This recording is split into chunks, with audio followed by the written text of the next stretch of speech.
Hola a todas y a todos, yo soy Diego y hoy les voy a hablar de la estrecha relación que existe entre la música y las matemáticas. También les voy a contar cómo podemos utilizar la teoría de las gráficas o grafos para entender y analizar algunos conceptos musicales. Comencemos hablando de Pitágoras, uno de los primeros personajes que descubrió este vínculo entre música y matemáticas. Cuenta la leyenda que en uno de sus paseos, Pitágoras, inspirado por la divinidad, caminó hasta una herrería de la cual emergían sonidos musicales, algunos muy armónicos, otros muy disonantes. Cuando se acercó, observó a un herrero que golpeaba yunques de distintos tamaños.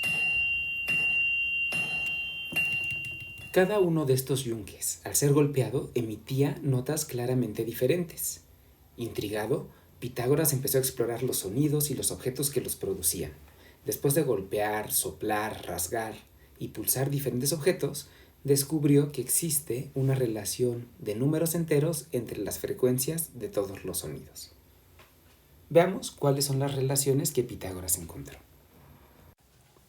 Imagina que tienes una cuerda muy tensa, tal que cuando la rasgues suene un tono como este.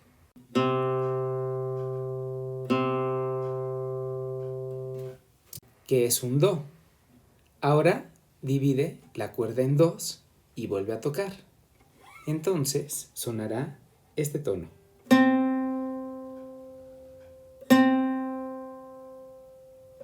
Que es el mismo tono que escuchamos antes, pero más agudo. De hecho, una octava más alta.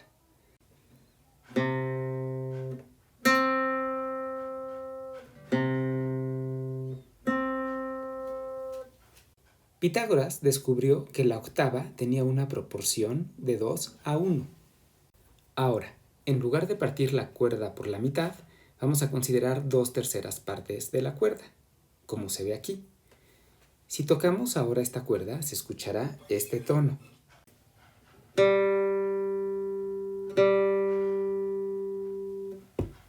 Que en este caso es un sol, también conocido como la quinta de do. Entonces, la relación que existe entre el do y el sol es de 3 a 2. Y estos dos sonidos suenan realmente bien cuando se tocan juntos.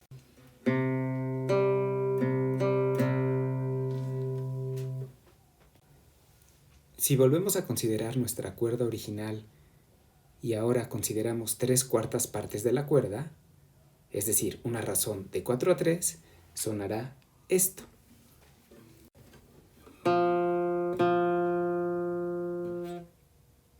Que es la nota de fa, también llamada la cuarta de do. Y así suenan estas dos notas cuando se tocan juntas.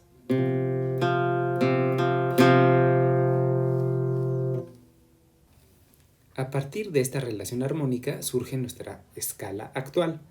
La relación que halló Pitágoras entre la longitud de la cuerda y el sonido que generan es la siguiente. Si empezamos con una cuerda que al tensarla nos da la nota de do,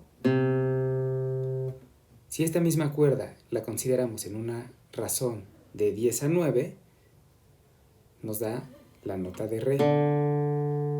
Si la consideramos en una escala de 5 a 4, nos da mi.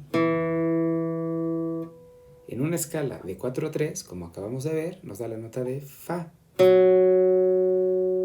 En una escala de 3 a 2, sol. En una escala de 5 a 3, la. Y en una escala de 15 a 8, si. Para llegar finalmente a una escala de 2 a 1 que nos da do, una octava más agudo.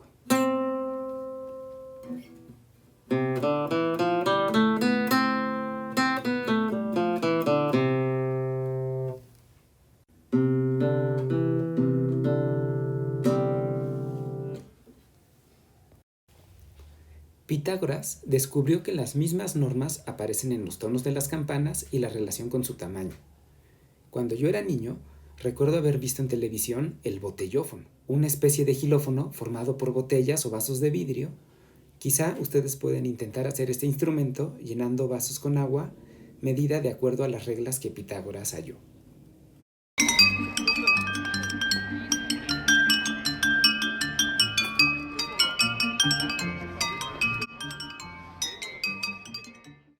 Estos hallazgos de Pitágoras son la base que crean las 12 notas musicales o tonos que utiliza nuestro sistema musical moderno.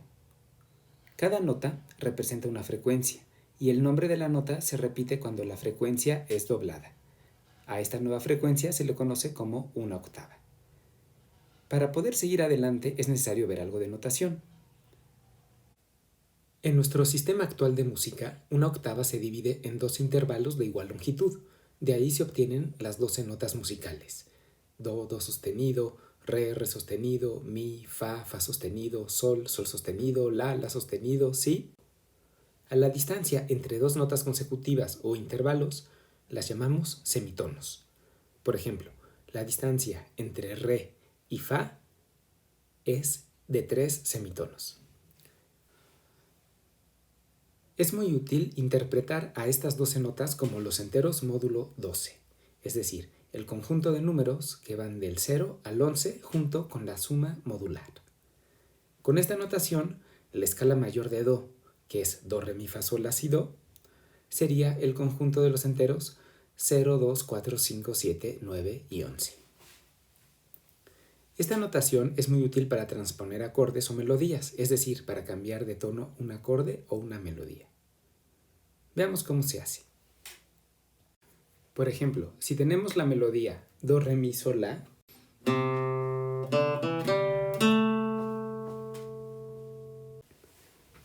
esta melodía se representa con la sucesión 0, 2, 4, 7, 9.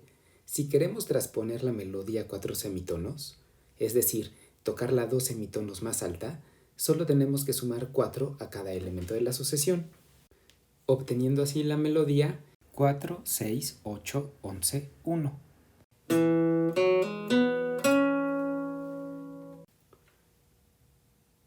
Recuerda que en los enteros módulo 12 tenemos que 9 más 4 es igual a 1, ya que el residuo que obtengo al dividir 9 más 4, que es igual a 13, entre 12 es 1. Ahora hablemos un poco de la teoría de las gráficas en la música.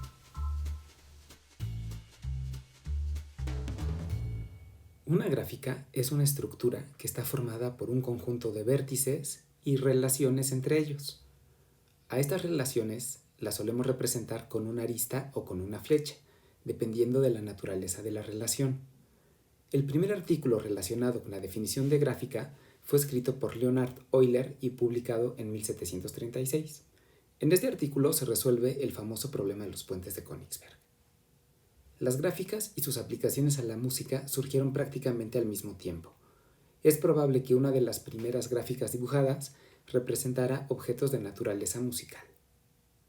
El prolífico matemático Leonhard Euler, a quien se le atribuye el nacimiento de la teoría de las gráficas, publicó en 1739, solo 3 años después de la publicación de la solución al problema de los puentes de Königsberg, este artículo.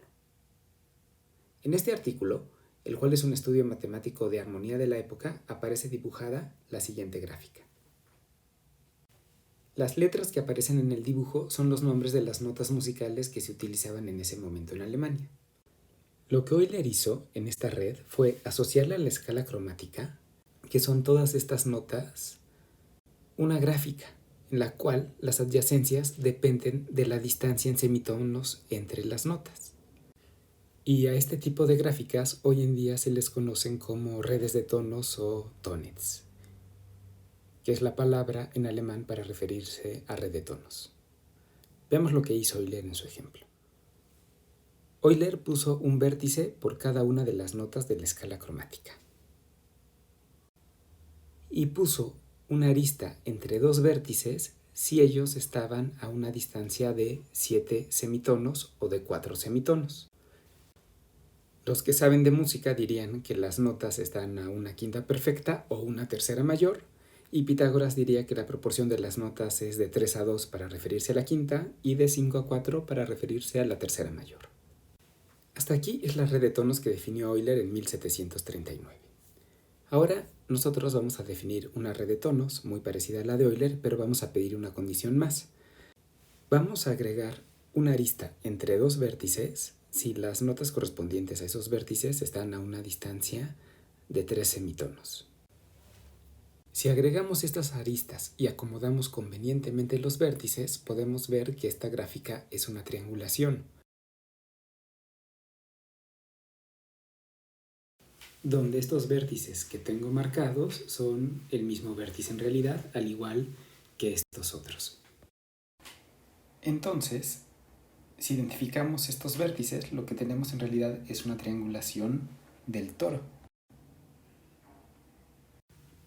Pero regresando a nuestra visión plana de esta red, es decir, viéndola como una triangulación del plano, no es muy difícil ver que podemos extender esta triangulación a todo el plano.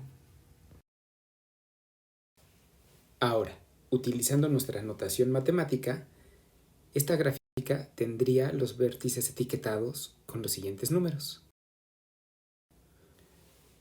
Observen que dos vértices son adyacentes si la diferencia en los enteros módulo 12 entre sus etiquetas es 7, 4 o 3.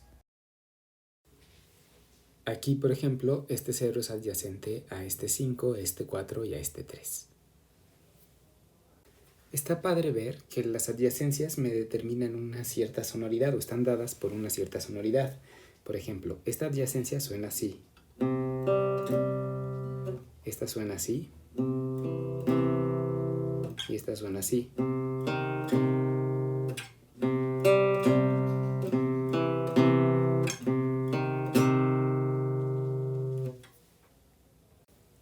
Entonces, en esta dirección los intervalos están a una distancia de 7 semitonos o una quinta justa.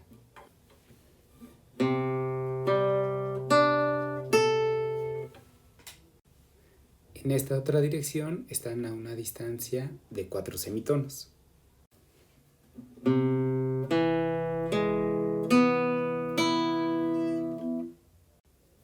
Y en esta última dirección los intervalos están a una distancia de 3 semitonos.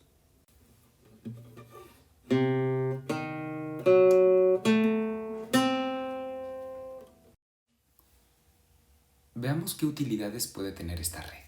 Para esto debemos saber qué es un acorde. Un acorde es un conjunto de notas que se tocan simultáneamente. Por ejemplo, el acorde de Fa mayor, que está formado por las notas Fa, La y Do.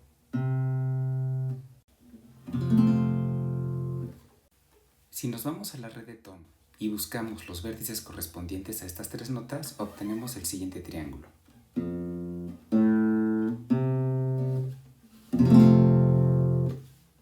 En general, vamos a ver que los triángulos que apuntan hacia abajo representan acordes mayores, como este, que es el acorde mayor de Do, o el acorde mayor de Re.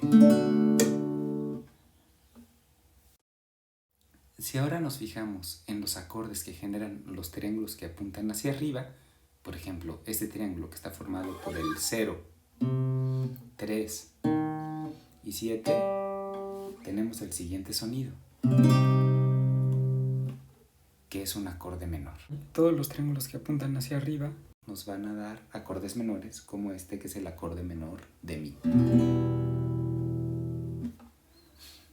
Dicen que estos acordes tienen un espíritu triste, mientras que los acordes mayores tienen un espíritu alegre. Con esta red podemos encontrar todos los acordes que queramos. ¿Quieres saber cuáles son las notas del acorde de Sol mayor? Pues entonces solo tienes que ir a este vértice, que es el vértice de Sol, y considerar los vértices del triángulo que apuntan hacia abajo, es decir, estas notas.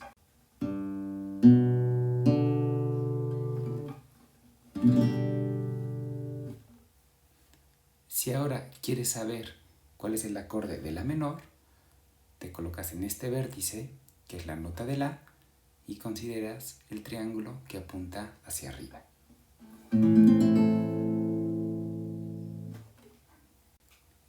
La raíz de un acorde, que es la nota que le da el nombre al acorde, es el vértice del triángulo que está más a la izquierda. Y consideramos el triángulo hacia arriba o hacia abajo si estamos buscando el acorde mayor o menor con esa raíz. En esta red podemos asociar figuras a todos los tipos de acordes. Por ejemplo, Esta figura es el acorde de una séptima dominante. Esta trayectoria de longitud 2 es un acorde disminuido. Y esta otra es un acorde aumentado. Esta red también nos sirve para visualizar escalas. Una escala musical es un conjunto de notas ordenadas que crean un entorno sonoro particular. Probablemente la escala más famosa es la escala mayor, también conocida como la escala diatónica.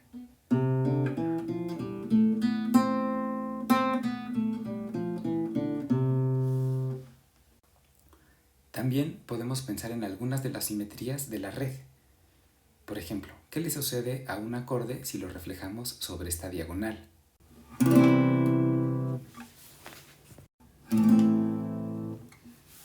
O sobre la otra.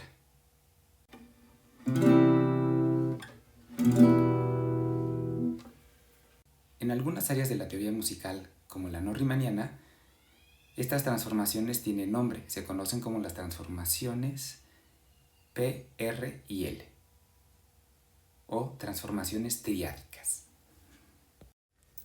Ahora les quiero poner un video que encontré en YouTube, en el canal de Ondrej Sivka, en donde se hace un análisis visual de la canción de Gymnopedia de Erik Satie. Vean qué bonito es.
Finalmente, vamos a ver otra forma en la que podemos utilizar las gráficas para generar una gráfica a partir de una melodía y utilizar esta para analizar o crear una nueva melodía. Imagina que tienes la siguiente melodía.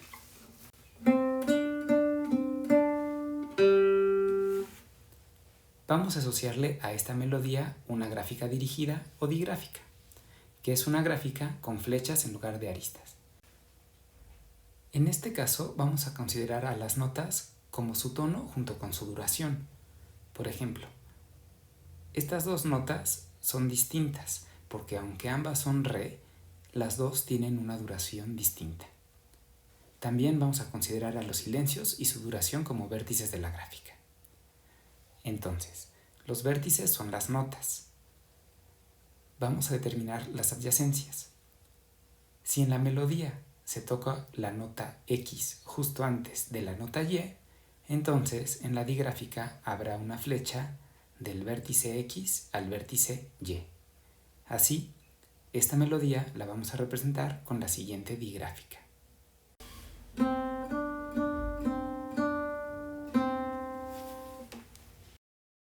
Las siguientes digráficas son ejemplos de solos de guitarra que han sido modelados de esta forma. Una vez construidas estas digráficas, se pueden utilizar para analizar los solos. Algunos parámetros en los que se pueden fijar son el número de vértices, la longitud del solo, la distribución de los grados, las distancias, los coeficientes de agrupamiento. En general, han descubierto que la mayoría de las digráficas asociadas a estos solos o melodías son digráficas libres de escala, Este tipo de digráficas tiene unas características muy específicas que no es el tema de este video y ahora no veremos. Pero una de estas características es que están formadas por unos pocos vértices que están muy conectados, es decir, tienen un grado muy grande y muchos otros vértices tienen muy pocas conexiones, o flechas en este caso, es decir, tienen un grado pequeño. Nosotros vamos a utilizar esta forma de construir una digráfica a partir de una melodía para crear nuevas melodías. Aquí tengo la partitura del balajú, que es un antiguo son jarocho que suena así.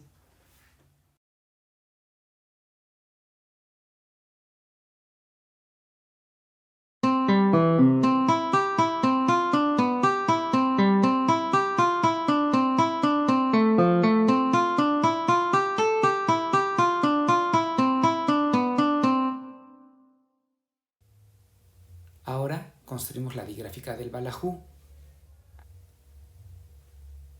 Esta es una digráfica con plezos en las flechas. La etiqueta de la flecha es el número de veces que se utiliza esa flecha, es decir, el número de veces que paso de esta nota a esta nota en la melodía. Observen que cuando tocamos el balajú se genera un camino en la red. De hecho, un camino que utiliza todas las flechas de la digráfica.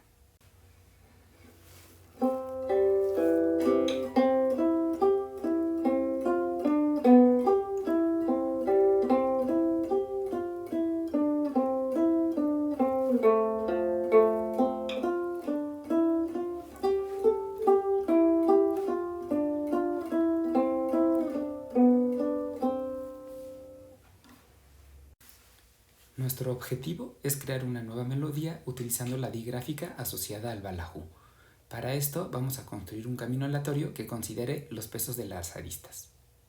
En este caso, el camino aleatorio que se construyó fue el siguiente, que suena así.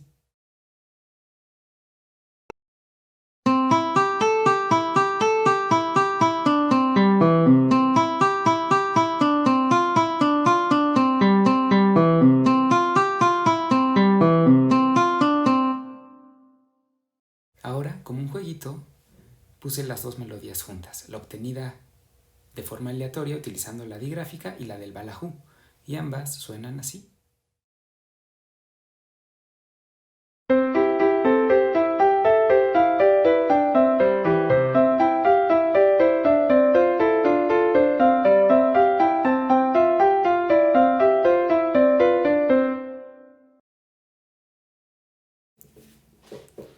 Finalmente, quiero hacer notar que la teoría de las gráficas o grafos es un área de las matemáticas bastante joven que ha tenido muchísimo éxito.